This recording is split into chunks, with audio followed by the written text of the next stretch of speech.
The greatest secret of couples married 40 years or longer, still reporting to be happy, the number one thing they said was respect. Number two is communication. Respect is a difficult one. Because listen, that last time you were condescending with your spouse, that wasn't respect. The last time you judged their feelings as stupid, that wasn't respect. The last time you interrupted them when they were really trying to share something or explain something, that was not respect. That last time you said you would do something, but you didn't do it, that wasn't respect. We break respect in these subtle little ways so often. So here's a simple scoring mechanism. And again, this might be a punch in the gut for some, but it's so helpful. 1 to 10. 1, you have not been demonstrating respect actively and consciously at all. 10, you actually think about it. How can I demonstrate respect to this person? And you think about it actively and consciously. That's a 10. That's like, wow, you're amazing. Okay? 1, you don't even think about it. You're just going through the motions or being disrespectful. 10, it's like on your agenda to demonstrate respect. I'll give you an example. Sometimes my wife and I will go out and we'll be with a couple or we'll see other people. And I make it a goal. I literally make demonstrating respect to my wife and of my wife a goal. So as we go to sit down, I'm like, okay, we're all together as friends or we're meeting these new people. I'll say, I want them to know that I respect my wife. So I will say things to her or give a level of appreciation to her verbally that people hear and they're like, wow, he really loves his wife. But I'll often use the word literally with her, respect. Honey, I respect how hard you have worked to make an amazing relationship with us. And I'll say that to her in front of other people. Honey, I respect how hard you work. Honey, I respect how caring you are. Honey, I respect and appreciate all the help you give. Honey, I respect how brave you are. I respect how courageous you are. I respect how giving you are. I respect how thoughtful you are. You're the most thoughtful person. Write down the 5 most important people in your life, or 10 or 15, however you want. Write down the most important people in your life and score yourself. Have you been demonstrating respect? 1 is no, 10 is yes. But then what I love you do is just scratch out real fast. Just write, what's something you do respect about them that you could communicate and tell them? That's what I mean by that. Like demonstrating respect. I didn't ask you to have respect of them. I said demonstrate it to them. Demonstrate your respect for other people. Demonstrate it. I tell myself this before almost every major meeting I have. I say, respect the people in this room. Respect the people in this room. It's something my dad taught me. Respect other people. So I try to actually verbalize it. I try to communicate it. I try to do things that show it. And if you were one of my friends and you knew me, like none of my friends or none of my family questions whether or not I respect them. Everyone knows it. If you're in my inner circle and I have respect, you know it. You know it. Now here's the issue. The funny thing is this new generation, and when I say new generation, I mean people alive today. I don't mean millennials or Generation X or Y or whatever. I mean, if you're alive today, respect is not a word that's actually used that often. People prefer other words that are easier. And that's nice. And yet, that's why there's no depth in the relationship. You know, there's lots of other things that we could say that we want. You know, even, look, even Odile said, she said, I appreciate better than I respect. I understand that. And that's a good thing. But respect is something that they need demonstrated and said, all people. Like, I understand that might be your approach. Like, I like appreciate, but appreciation is just one form of respect. And I think that we need to put that word back in front of us again. We need to make it a goal. Make that a goal. Make demonstrating respect a goal. So maybe what could you do for your spouse or someone that you love to show your respect for them? Or to explain to them that you respect their work, their effort, their values, their heart, their commitment. My wife, she knows I respect her like more than any other person alive. There's no question. There's no lack of respect ever in our relationship, even when we have fights. And we're going to talk about that later, because the number one way to quickly make a conflict be worse is do something so that the other person feels like you don't respect them. When respect is gone, there's almost nothing else you can do. You can placate, you can say nice things, you can write them a gratitude note, but if they don't feel respected, that's trouble. So, how do you demonstrate respect to your spouse? First, you speak respectfully of your spouse to other people in a way that when your spouse can see it. Like, literally say the words, I really respect my wife's heart, her giving, her thoughtfulness, her care. Like, say the words, I respect this person for these reasons. And say it around other people so the person's like, wow, that was so nice of you. That was so kind of you. Also, know how your partner feels disrespected. I'll give you an example here. Like, because it's different, right? The way I feel disrespected is not the same way my wife feels disrespected, right? For me, I feel disrespected if I am sharing something, I'm right in the middle of like passionate sharing, and someone interrupts something, and they interrupt, and it's something that's kind of unrelated, and it's not like in line with what I'm sharing about passionately, so I feel interrupted and kind of like from a tangent, I feel disrespected. Now, I know many of you are going to say, well, Brendon, take it easy, man. You don't have to feel disrespected about that. But that's my immediate impulse. It doesn't mean I freak out about it or go crazy. I'm just saying that to me, it's not a show of respect. Show of respect is cheering it on or jumping in the conversation or aligning with it and like creating something together. Now, for Denise, that's not a big deal to her. She's happy to jump in any conversation. So we have different ways. Another way of respect, as I said before, is absolutely making sure that if you say you're going to do it, you do it. That is integrity. That is congruence. I'm defining it here as respect to your partner. If you promised your partner something, show up. Said you're going to do it, do it. Promise to be there at that time, get there on that time. It's not that we don't all struggle with those things, but you being congruent with what you promise is a real big thing, right? Someone asked, Tarek asked, how do you get respect back if you feel that it's been lost? You start, number one, by honoring your commitments. If you say you're going to, like the way to get someone's respect back is be kind and thoughtful towards them and do what you say you're going to do. That's how you get it back. How you win respect from another person, you do what you say you're going to do, you show up when you say you're going to show up, and you're generous, kind, or thoughtful towards them, they will feel respected. Also, the way that people feel respected is to be heard. So learning to reflect back what they are saying to you accurately. And I really work on this one. It's like learning to, like, if Denise says something, I listen to the words with precision of what she says, and I reflect those words back. Not my words, not my take, what she said. Because when people feel, that's big. When people feel like you say, oh yeah, he heard what I said, they feel respected. So you got to work on that one too. And listening to other people, being thoughtful towards other people, doing what you say, all those things are so obvious, and that's why I say, make demonstrating respect the goal. How are we going to set our emotional tone in this chaos?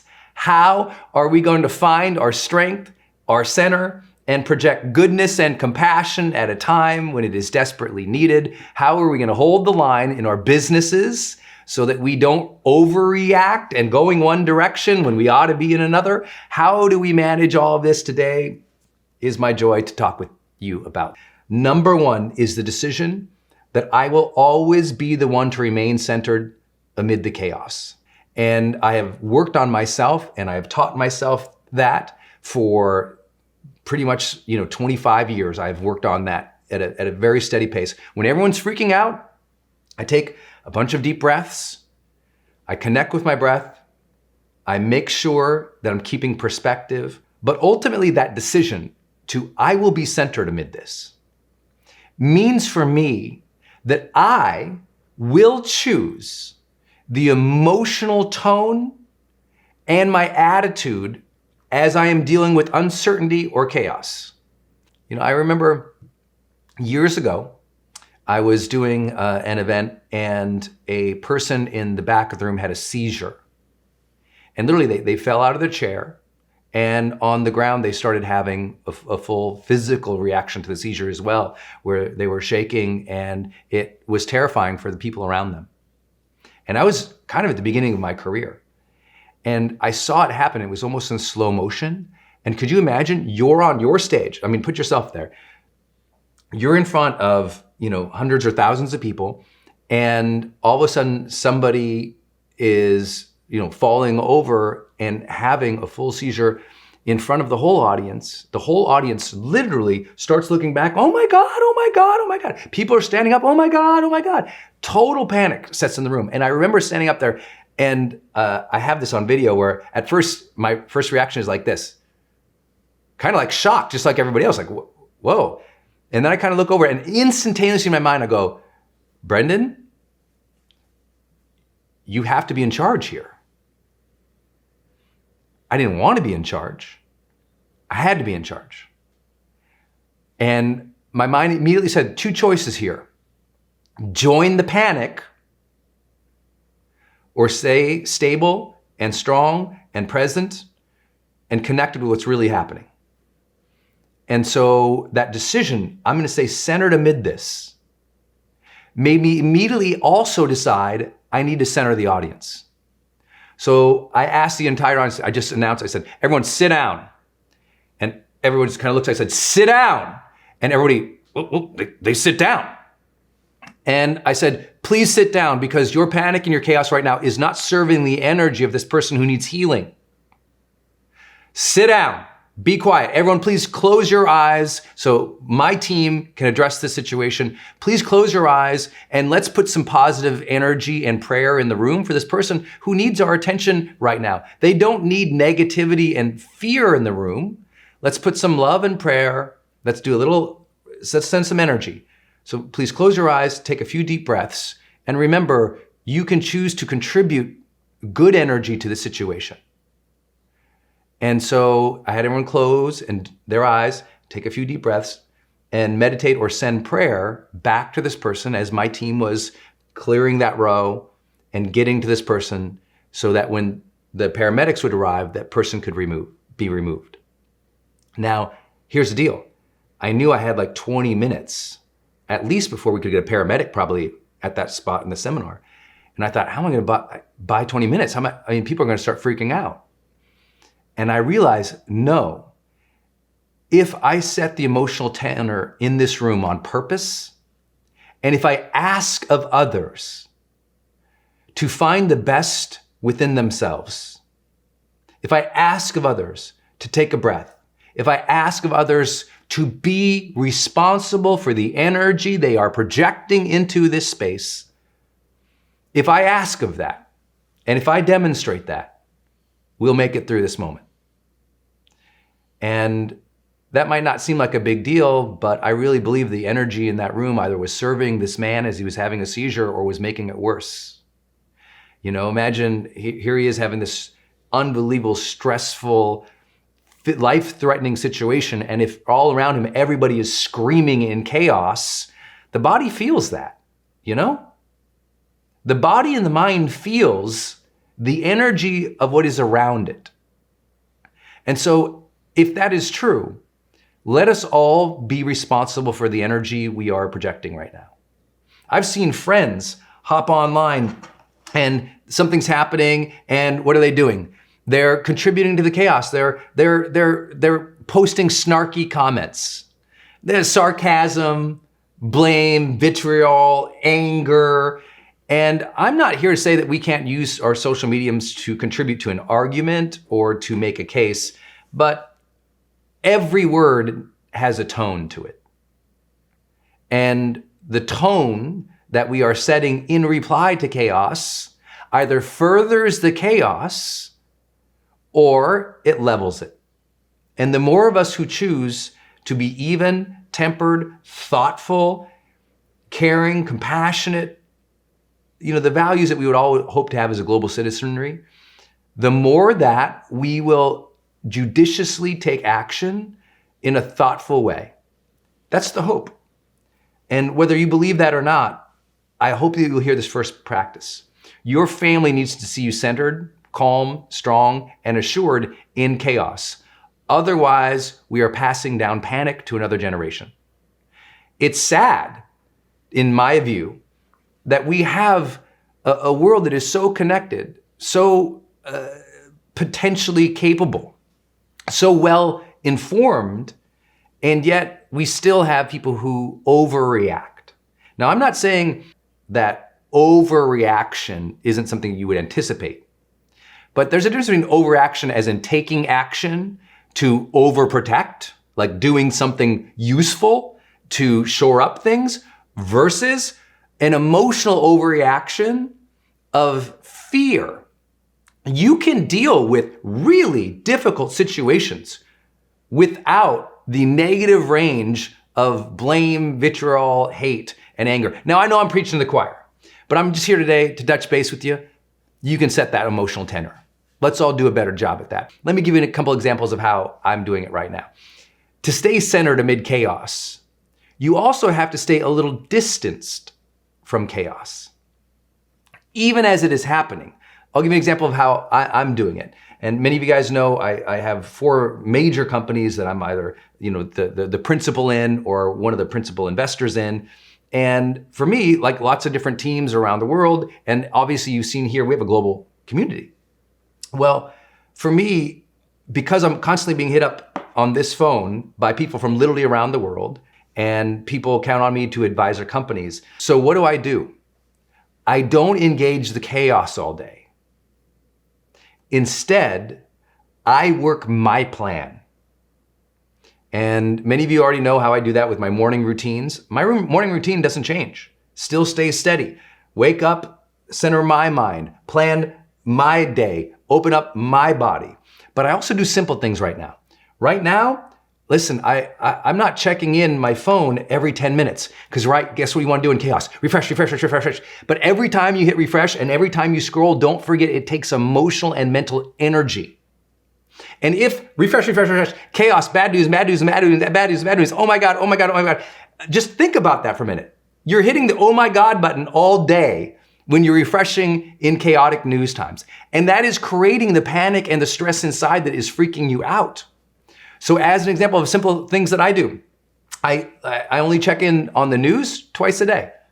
I would say news at noon, right? I'm gonna get through my morning. I'm gonna make the magic happen. I'm gonna move my projects forward in the mornings.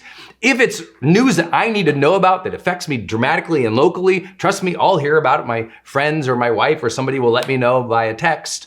But I don't check in on the news because nothing's going to change for me in dealing with the news until around noon. And I know people say, well, what if this is canceled or that's canceled? You'll hear it from your family. You'll get the news. But I don't check into the major media. I don't check into social media multiple times a day. I don't check into, and I'm talking about what people are doing right now. They're hitting refresh by the minute, by the 5 minutes, by the 10. How many of you are guilty about this? How many of you have been addicted to refreshing in the last 72 hours, right? It's easy to do that when there's chaos, but that's also the most important time not to do that for your own psyche, right? That's the most important time to separate yourself from chaos versus, what do? Reconnect to it every 30 seconds? Think about what that does. You cannot, doesn't matter how conscious or intelligent or brilliant or meditative you are, if you check into, oh my God, bad news 24/7, there is no human that does not start to shape your emotional reality. No human alive. The Dalai Lama couldn't do it without feeling that emotion if that's what he did 24/7. And right now, that's what we have people doing. And so I think what is necessary is to stay absolutely informed, but realize not a whole lot is going to shift in periods of time throughout the day. Now, I know it depends on what you do and how you respond in your career and where your family is and all these things. No question. No question. So here's what I'm going to suggest to you. To stay centered in the mid of the chaos, you choose how much you check in. You choose. And then at a conscious level, I'd say back it up a little bit. So however, you're like, I gotta check 20 times this hour, but I'm like, okay, I appreciate that feeling and that concern. So let's just back. Could we check in just 5 times in the hour so you can actually get something done? So please don't think I'm saying don't be involved or don't be informed. I'm saying don't let the chaos eat you alive, because listen to this statement. Chaos inside grows as checking in on the outside grows. Right? The more everyone's freaking out and the more you listen to all of it, the more it infects you. Because there is also another contagion going on right now. And if you've studied neuroscience with me for a while, or you've been with me in this community for a while, you know how much we talk about emotional contagion. Energy spreads. It's like, listen, we can act without losing our center. We can act without spreading fear. We can act without the anxiety. Like the stuff that I have to take on a daily basis, if you saw it, you'd be like, oh my gosh. But I choose not to address it with anxiety. I choose to be in center of my emotional reality, the chooser, the captain of the ship. And I just want you to be that observer of how you've been dealing with this and choose to stay centered amid the chaos. I do things like keep your morning routine. It is so important right now. That is stability in an unstable world. Don't overly engage what is happening. Don't contribute to the negative energy in any way, even if you want to. Trust me, when I do check in, I want to say, you idiots, oh my gosh, what's happening over here? Don't be that person. It's not going to help your spirit or your soul, I promise you. Be the person who's centered amid the chaos. People ask me, Brendon, how do you deal with stressful situations so you don't freak out or have a ton of anxiety and fear leading up to them? Because maybe you have a big public speaking engagement coming up, or maybe you have that test at school coming up, or maybe you're about to have that difficult conversation with somebody that you wanted to say something to them, but you've been holding back and you know it's gonna freak you out when you go to tell them the truth. Whenever we're in situations that we know are going to bring us stress, it really is on us to prepare our absolute best so that A, we deal with them well and we can actually enjoy the experience or go through the experience without freaking out. But B, we don't freak out the energy of everybody else, right? Because in all of the storms of life, it is our job to be the calm amid the storm. But that's hard, and that takes skills, and that takes training. So I got 4 big ideas for you in this Brendon Show episode. Number 1, always anticipate and ask others how to deal with stressful situations. I know that's a no-duh one, but most people do not do that, right? You're about to go take your first SAT test ever. What do? Well, you study, you go and you take it. But that's gonna be a stressful situation. Why wouldn't you first anticipate, wow, that is gonna cause a lot of anxiety for me. The days before, the day of, I'm gonna be freaking out, waiting for my scores. Why would you not ask people who've already taken it? What did you do the day before the test to calm yourself down, to get yourself ready? The day of the test, what did you do? When you went in there, did you have a certain breathing pattern? How did you calm yourself down? What did you tell yourself so that you could deal with the situation? Right? Same thing. You're about to go have a difficult conversation with your spouse or your partner, the person you love. Why wouldn't you ask other people who you know, be like, hey, I'm about to have this difficult conversation. Have you ever had a conversation like that? Oh, what did you say? How did you bring it up? Like the idea that so many people in this world go into every day bumbling into it, I feel sad for them. They're living a highly reactive life and they're setting themselves up for incredible failure. Because if you don't anticipate the emotions that you're going to have in stressful situations, I promise the situation is gonna win, not you. So always anticipate, okay, this is gonna be hard. This conversation, this test, this day, this thing, it's going to be hard. Anticipate, it will be hard. Now, who has gone through it before, who I can ask how they dealt with it? That's the first strategy. Second strategy, I need you to make a pre, during, and post stress management plan. Huge phrase, Brendon, I know. But what I think is, okay, if I'm gonna go have that that difficult experience in my life. I'm gonna really plan the day before, the day of, and the day after. I'm really gonna think through it. So let's say you're gonna have that difficult conversation with somebody you love. Okay, the day before, I'm gonna say, okay, well, the night before, I'm gonna ask myself these questions. I'm gonna rehearse it a little bit. The morning of, I'm gonna breathe. I'm gonna close my eyes. I'm gonna visualize it going just fine. Everything's gonna be fine. If they say this, I'll say that. In other words, I'm gonna role play it in my mind over and over and over again during the day. And then afterwards, oh, how would I follow up with them to make them feel good? How would I follow up? Or what would be my next right steps after that, right? I have a friend right now who's just an unbelievable professional rock climber, right? And this person was gonna go climb one of the hardest climbs in the world. And I said, man, that would terrify me because I hate heights. How did you prepare for that? He says, oh, well, my regular routine is like this. I said, yeah, but what do you do the day before? And he had like 5 or 6 things he did the day before to get himself mentally and emotionally and physically ready, including doing a lot of mobility training, a lot of breathing and calming activities, a lot of visualization, going over his notes about where each hold was. It was unbelievable. The day of, that morning, he got up, he went through a very basic routine. He'd been running for weeks and weeks and weeks and weeks, but he added on other little elements too that he knew he was gonna do in advance, including calling his spouse and saying, I love you, honey, because he's about to climb up a mountain. And then the day after, because here's what we often don't think. Stress has a longer shelf life than we think. What I mean by that is, let's say you go do something and it's really stressful, that energy carries with you the next day. So what can you do the next day to calm yourself down? For example, many of you guys have been to my seminars before out in the world, right? Maybe you come to High Performance Academy or HPX or Influencer or one of our big programs. And I know that delivering that training, it takes 4 days of my life. I'm on stage for anywhere between 7 to 14 hours a day, depending on the event, and standing up that whole time. Delivering that seminar is one of the hardest things I do in the world. Well, guess what? I gotta plan my stress management after it. Because after it, my adrenals are all blown out, I'm exhausted, and I'm thinking, okay, I got to recover from this. So I plan my recovery well in advance of that situation. So what can you do before, during, and after to put yourself in a good place so that you can really deal with the stress? Number 3, I do need you to visualize and role model over and over and over again. Now, I know I referenced this a little bit when I talked about what to do during the stressful situation or the day of.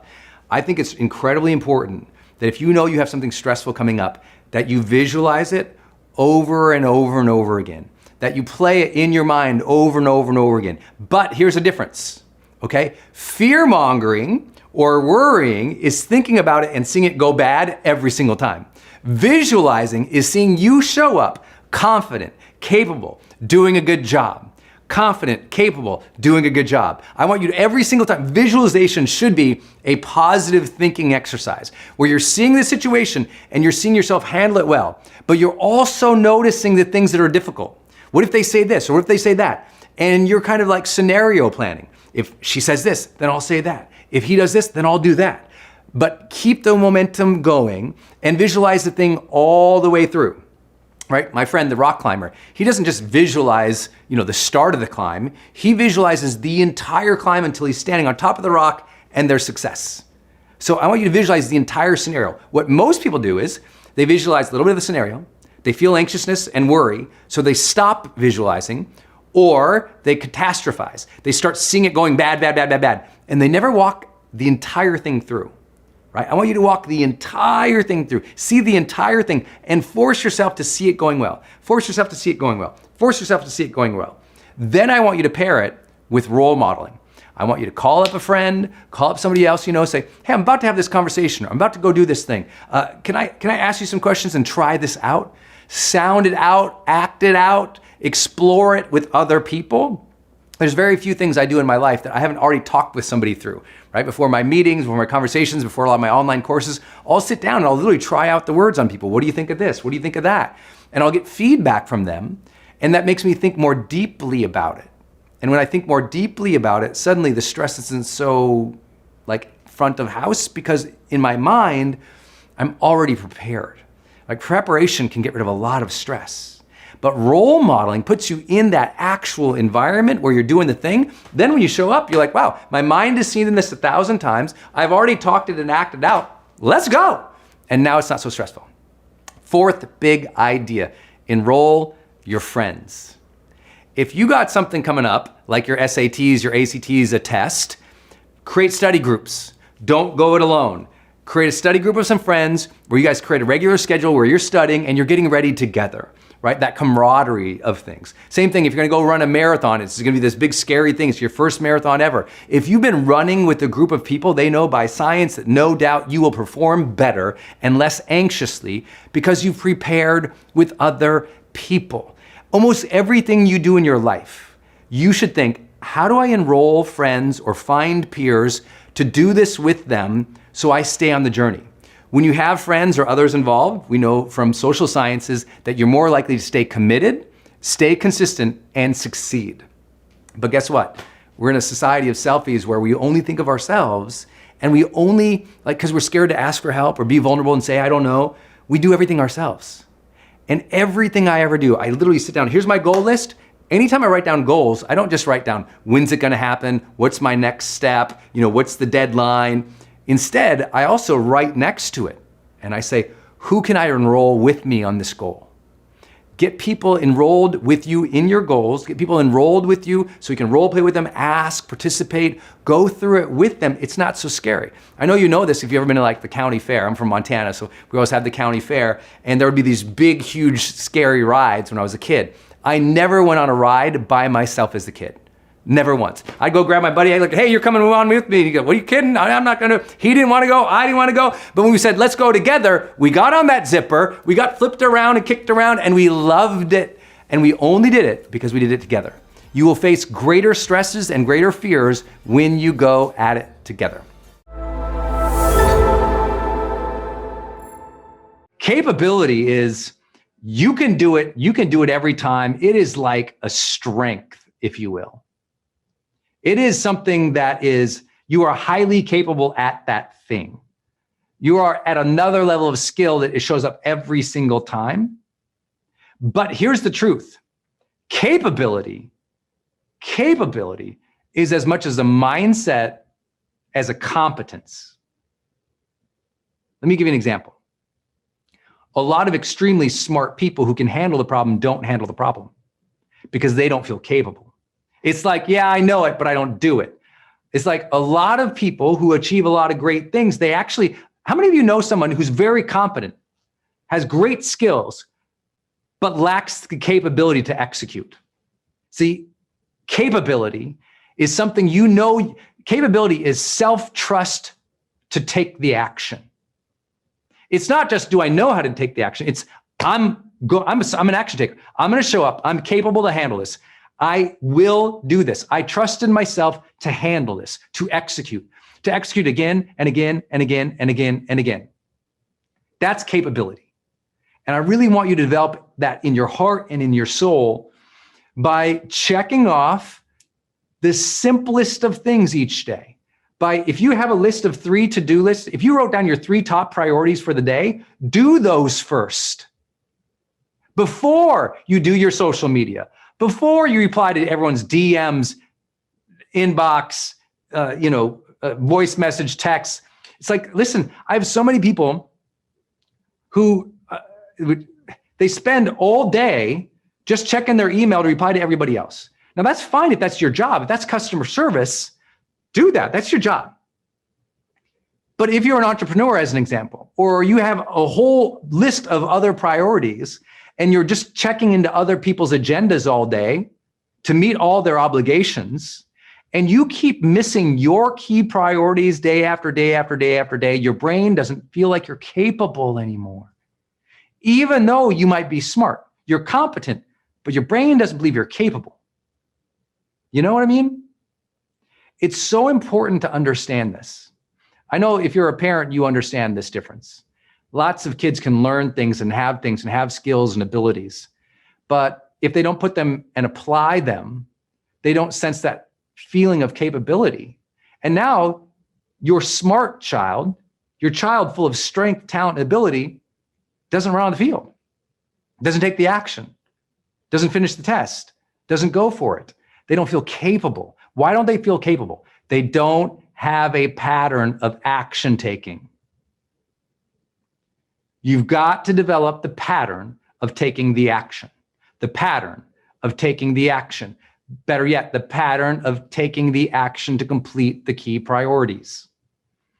So all I want you to do as a daily simple habit, every morning, we do it in the high performance planner. I write down my key priorities for the day. Do those first. Get those out of the way. Make that happen. Maybe that's your morning. Maybe for me, I didn't feel capable in my career for a long time because I was replying to everybody. And then I did a simple thing. I said, you know what? No phone calls till 1 p.m. in the afternoon, my time. That leaves the morning to do the most important work. Because I do the most important work almost every morning of my life, I feel incredibly capable. Give me a task list. Give me that log is happening in the brain. Good job today. Good job today. Good job today. Good job today. That consistency, that congruence developed the capability. Now I feel capable and I am capable because I executed. Because I executed so many times, I developed a skill. Y'all follow? This is so important. Okay, this is so important, this capability piece. And the best part is when you get some capability, if you'll do what we talked about earlier, self-reflection, you'll start to go, look what I did there. If you do what I've always taught, which is you have to integrate the wins. Integrate the wins. When you do something, take a moment and go, I did that. You know, yesterday, here's how simple this is. Yesterday, after months of thinking, strategizing, and planning, I created this presentation and I sent the email. And it took me about 2 hours to pull this off. But I decided, you know what? This has been on my big dream list for a while. I'm going to make this pitch. It's a pitch. And so I said, okay, I'm going to get it done. And I finally sent it. And I'll tell you what, I walked out in the other room. Denise was like, what's up with you? I was just feeling so good. I said, I'm going to have a nice glass of wine with dinner tonight to celebrate. I did this. It was sending an email. But I was somebody like, I'll have a glass of wine every time I send an email. Yes, sure. Thank you. But here's the thing. You got to celebrate the days that you are capable. When you do something good, go, good job. Pat yourself on the back a little bit. You have to integrate the win into your identity. If you took all of your strengths and all of your good days and all the wonderful things you have done in your life, and you really sat with them for a minute, you let them come in, you let them mentally stack where you just thought of that time you finished that big project, you launched that thing, you got the negotiation, you won the award, you handled that tough situation at the park with the kids well, you didn't get brought into their drama, you just took some time for yourself, and you let that integrate into the identity of who you were, you would feel an internal goodness. And see, when you integrate the good of what you're doing in life, you feel good. And I don't mean that like with hyperbole. I mean, you sense goodness again. When I sense that I'm good, because one, in my opinion, I'm lucky to be here. My clarity says, if you are alive, have reverence for life.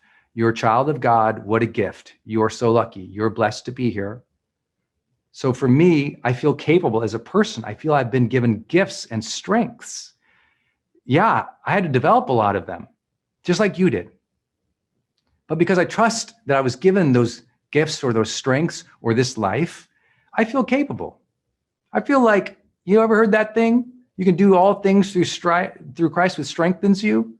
You ever heard about that? It's like, oh, yeah, I'm capable because I got someone watching over me. My dad's up there. My creator's up there. Grandma's up there. I feel good. I feel good. I feel capable because, you know what? I've done some good things. Okay. You let that come in. You let that goodness come in. Some of you haven't let your goodness shine for a while. Your vibrancy, your joy, that sense of soul or spirit or flow or femininity or masculinity, that part of you that's like this, Because why hasn't it gone out like that? Because you haven't brought it in and stored it up. See, all you've done is deplete yourself for other people without those moments of self-reflection about the goodness that you're doing for other people, about the goodness you're doing in the world, about the virtues and the values that you stand for. You haven't let that stuff come in and form into the cement of the foundation of your character. And so you wonder why it doesn't emanate. Why doesn't the goodness come out? Because you haven't sat with the goodness that's already within. Why doesn't the goodness spread out? Because you haven't sat with the goodness that's already there. If you knew half of how good of a human you are, the choices that you've made to be on something like this, to raise your hand for personal development, to want to learn from other people, I celebrate that I raise my hand to learn. When I go to a seminar or I buy a course, I pat myself, I'm like, good job, you're learning, kid, you're not done yet. And I feel good about myself as a learner. I think learners tend to be more confident than people who think they know everything, because people who think they know everything are terrified that their worldview might break. Learners, like, I'll adapt, I'll figure it out, right? That adaptation mentality, that learning mentality gives me confidence. I believe in my ability to figure things out. Ambition. But too many of us back away from it because it got made bad, right? I was scared to have ambition because you know what? If you have ambition too big for your britches, people start insulting you. Who do you think you are? Oh, you think you can do that? You don't even have any skill at that. You think you can do that? You haven't even had their training. You don't have the degree. You don't have the experience. You don't have the background. You don't have the social following. You don't have the environment. You don't have the money. You don't have the bank account. You don't have the credit. You don't have... And people start puking on you when you share your big dream with them. You're like, hey, look, no, listen, I'm trying to go up here. This is where I want to be, right here. I got this dream. It's huge. I got this ambition, this dream, this hunger for more. And immediately people seek to see whether or not you are qualified. And they judge you based on your past of qualification versus your present of how you show up. I don't judge anybody on their past. Actually, let me see how you show up right now. Because everybody in this room, how many of you all screwed up a bunch in your life? I mean, oh man, I'm such a screw up. It's so great. We're all screw ups in some ways or another. But how are you showing up now is the question. How hard are you willing to work now? What's the discipline you're willing to put in now? Yes, gain that knowledge, skill, and ability, but your ambition, everything I do, everything you see me do at a public level, I had the ambition for a mission, but I didn't have the skills to do any of this. I ever thought I was crazy. I'm gonna leave a safe job out of grad school. I got a safe corporate job. I wouldn't say a safe corporate job, but it was a good job. And I liked it, and it was a good job, and it had a very clear path to rising.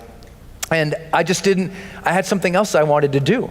So I quit that job, and everyone else said I was crazy. I wanted to go write books. I had never written books before. I didn't know how to do that. And then I decided my first major book was gonna be a work of fiction, a book called Life's Golden Ticket. And I'd never written a parable before. But I remember reading The Alchemist and being so inspired by Paulo Coelho's The Alchemist. You all read that book? I hope you all read that. It's now the 7th most read book in the history of the world. It's unbelievable, right? So and the longest running book on the New York Times in history is now The Alchemist. And I remember reading that book and I thought I related with the storytelling in it. And I wanted to write Life's Golden Ticket, but not tell my story, my accident, but rather tell the story of a character going through change. And I got this blessed meeting with a big famous author in San Francisco. And I was so excited. I mean, because I've been wanting to write. So I went and had this big meeting with this big fancy author. I wore a suit and I got all dressed up and I was so nervous. And I sat and I talked with this person. And he's hearing me describe very passionately why I want to write this book and what my life's message is about second chances. Because Life's Golden Ticket is really a story about second chances. And so I want to tell a story about second chances. And I was so excited. And I'm telling him, and he goes, so wait, this is your life's message? I go, yeah. And he says, you're really passionate? I go, yeah. And he goes, but you've never written fiction? I go, no. And he goes, Brendon, I'll never forget, he goes, Brendon, do not risk your life's message on your freshman effort at fiction. Fiction's hard. I admire that you want to write this book and that's your dream and that's your ambition and That's your goal, but you don't know how to do that. Ambition's really hard. People go to writers' conferences for their lives. They get creative writing degrees. Like he said, everyone in this building, I mean, we spent decades trying to figure out how to do fiction, and you're just gonna come and write this fiction book. I don't think that's a good idea. I think you need to write a nonfiction book. And what happens is we have this big aspiration, but because we don't know the how, sometimes someone tells us you don't know the how, so what do? If you don't know the how? Yeah, you minimize it. You drop it back down to here. Maybe you drop it back down to here. Maybe it's like here. It started up there, but you didn't know the how, and you let other people drop that down. So I listened to the guy. I said, okay, I guess you're right. It's true. It sounds logical to me. I don't know what the hell I'm doing. So maybe I shouldn't risk my life's effort. So then I spent 2.5 years struggling in San Francisco, trying to write Life's Golden Ticket as a nonfiction book. And it was like pulling teeth. I couldn't get it, it wasn't working. And then it was so frustrating. And I was like, I need to figure this out, because it was the time I was about to leave my job and everything, and I was putting everything at risk.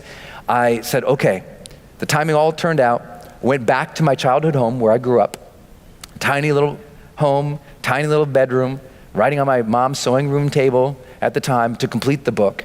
And in 18 days, I said, you know what? I gotta stop trying to write the book they told me to write and write this book that I feel like I should write. And I started all over from scratch, complete scratch.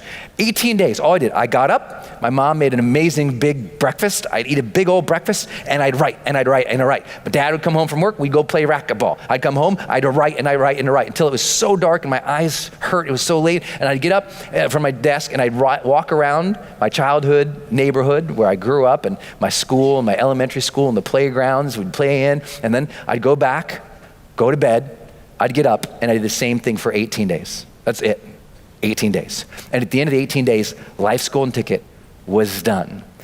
Submitted it to, thank you. It was 18 magical days.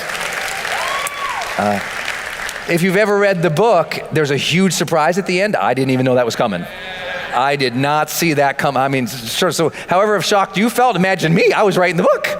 I was just typing along, watching, I'm like, oh, damn.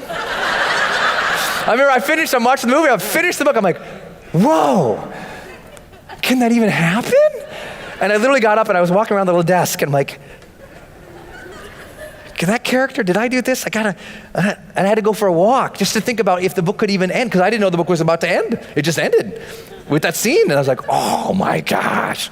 So it was a huge surprise to me, and I knew it was magic. We put it out there, 21 publishers turned it down. 21. My agent still jokes to this day, he only told me about 19 of them turning it down because he didn't think I could take the other few more that came in. Turn it down. Finally, boom, HarperCollins gets it. An editor who happened to edit and publish another book called The Alchemist fell in love with Life's Golden Ticket and gave it a shot. We put it out there, and I got this dream to be this big author. I'm gonna go. We launched Life's Golden Ticket. I have no idea, none, what I'm doing. Put the book out there. We get a bunch of quick early hits because I had all these promotional partners in these nonprofits we were donating money to who supported the book. Got it out there, boom, charts on Amazon, really great. Next week, no one's buying it. Totally, I mean, this ambition just keeps getting stomped down. No one likes your book. Big author says it's stupid. They're all turning it down and it doesn't sell. Think about what that can do to your psychology. Think about me now saying I'm a writer after the book doesn't do well, after everyone turns it down, after they say don't do it. Think about that, where that could have directed me. But your ambition is your own. And your ambition has to be free from all of that negative. If that's a real ambition, you got to own that ambition. Psychologically, I was a writer. I said I was a writer. I said I was a writer on days I didn't write. I said I was a writer on the days they all turned me down. I said I was a writer when that guy who was a big name fancy writer who'd been on all the big shows, including Oprah, told me I was kind of crazy, and I walked out of his office all dejected. I was still a writer. Sometimes what really gives us the greatest amount of motivation is when we got the guts to actually allow ourselves to tie some of our identity to what we're doing. And we're told not to do that because it can bring discouragement and heartache. But the counterintuitive things is high performers to a T, the top 15% who I interviewed, they said, oh no, they were comfortable tying up their identity in what they were doing. They were comfortable. It didn't mean it always turned out great. It didn't mean they always felt great, but they were comfortable owning it, right? They were comfortable owning what they were doing. They owned that, and because they owned it, the motivation was there. Because you know when the motivation isn't there is when your ambitions are half-ass. When you kind of want it, you kind of don't. And that's why you kind of work for it sometimes, and sometimes you kind of don't. Because psychologically, you haven't allowed yourself to own the ambition, to feel it inside and say, that's part of me. I'm going to make that happen come hell or high water. I didn't care the first book. I said, maybe the next book, maybe the next book, maybe the next book. Didn't matter to me. I was going to keep on that ambition because it was important to me. You've got ambitions important to you and your family and the people you're serving. And it doesn't matter what I say or the person to your left or right says. If you own that ambition, you pursue it, and you pursue it with full heart. And when you pursue it with more heart, that ambition, that keeps sparking over and over and over. You don't have to rev yourself up because it is you.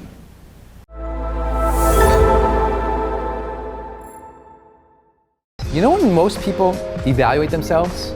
When they have a performance review coming up at work, when they've really screwed something up and they're guilty and they're thinking of all the other stupid things they've done that hurt them. You know, when they hit a birthday, when they hit New Year's, when someone holds up a mirror in front of them and says, hey, you're being a jerk, and they have to really reevaluate. Most people are not proactively assessing their performance. And so when it comes time to do that, they're disappointed. And so if this is not a basic habit for you, I need you to start scoring yourself at the end of the day. Now, people really don't like this one, and I'm just going to be upfront about that. You probably won't want to do this, and a lot of people don't. But if there's something inside of you that is restless for that next level, we're going to have to start measuring. If you don't measure it, you can't improve it. And the same way that most people, you know, if you ever try to lose weight or gain, you notice, apparently this is weightlifting talk, but if you've ever tried to get stronger, you got to write it down. Like, how many reps did you do? How did you, what routines did you do today? How much weight did you use? Like, if you do that in the gym, well, you got to do that in the playground of life too. But most don't. And they're really struggling. I can't tell you, it's just like painful to watch. I'll show up and I'll tell me about your life. And first, they don't even know where to start because they've never measured themselves. And then second, in the dialogue with me as a high performance coach, I find them disappointed, upset, struggling, unsure of themselves. And a lot of that could have been handled if, on a more consistent basis, they were self-aware and personally accountable to their own behavior and growth. I mean, isn't it true? Don't you know somebody you wish, oh my gosh, I wish that person would stop at the end of the day and say, am I being a good person? I mean, isn't there someone you're so frustrated with right now in life who you would just love to sit them down and say, hey, you need to be more self-aware. You aren't paying attention to who you're being, and it's hurting everybody around you. Jerk. We all have that person we wish they were more self-aware. But how do you get self-awareness? You just go to a meditative retreat once a year? Do you luck out into being a self-aware person? Self-awareness is gained by self-evaluation. If you want to be better, aware of who you are, where you can grow, how you can uniquely give or serve, we need to evaluate yourself. Does this make sense? So what are your habits right now for evaluating yourself? What do they look like? How are you measuring yourself and your progress in life? What are those? If you got some, virtual high five, I could be there with you. Celebrate that. That's awesome, right? That's incredible, because most people don't do that. So I hope that you are doing that, but it's a struggle for a lot of people too.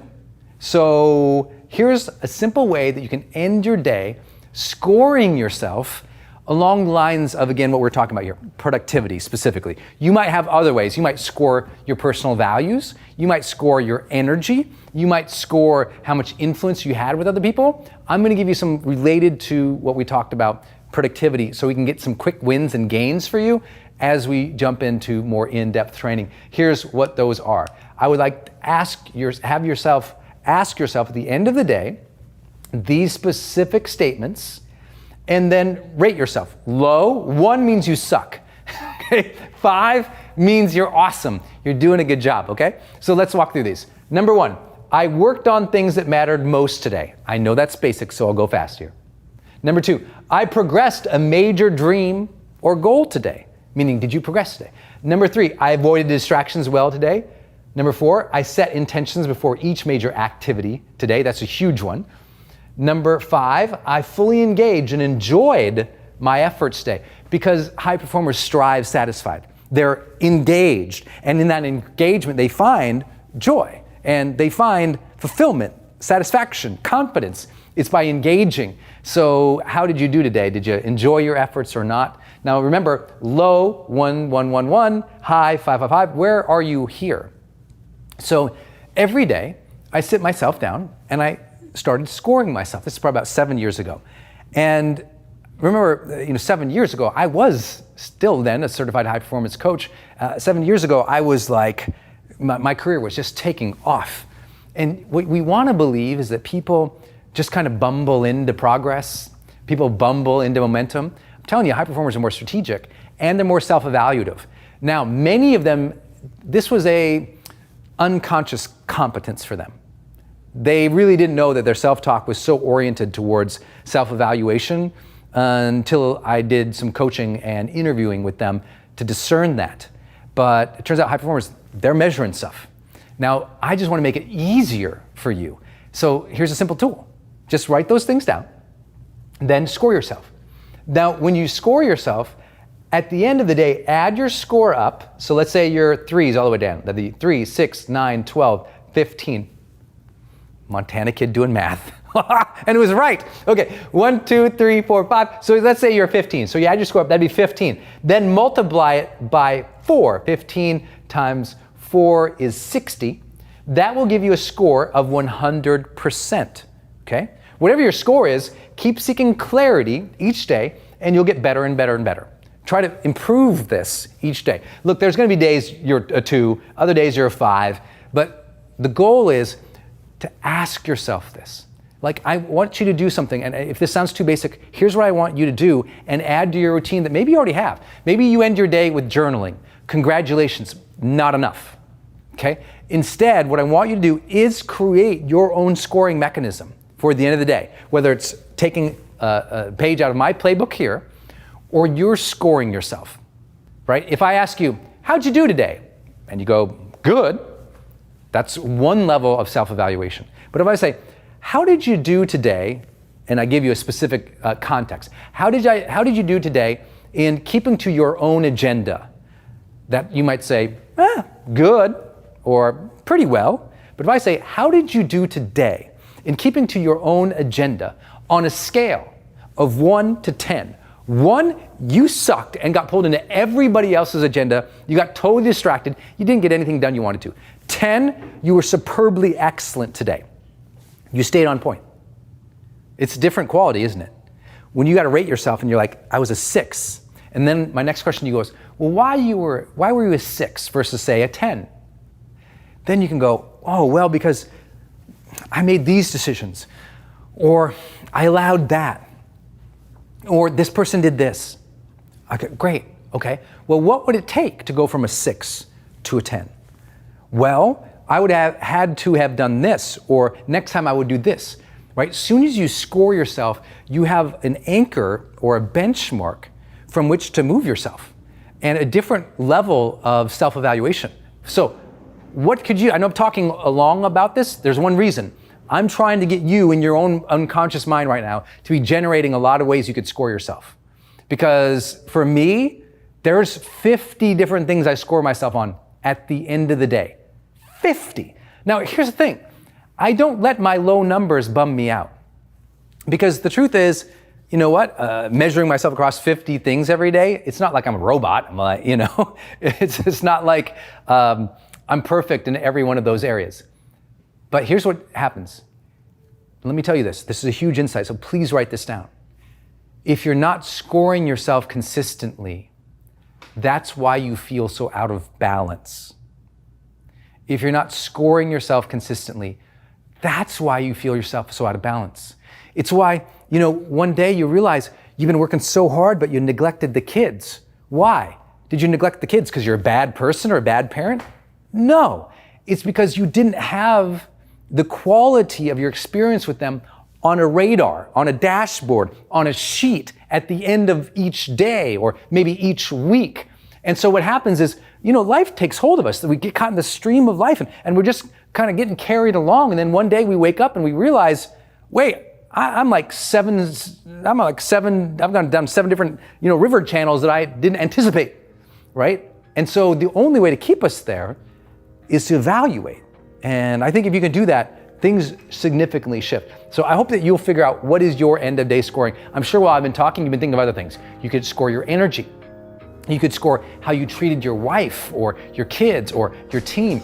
You could score how much you stayed focused. You could score how well you actually made sales or how well you dealt with clients or how well you built your business. I don't know what it is for you. But if you don't know what it is for you, and if you aren't scoring, I know the next level is right there for you.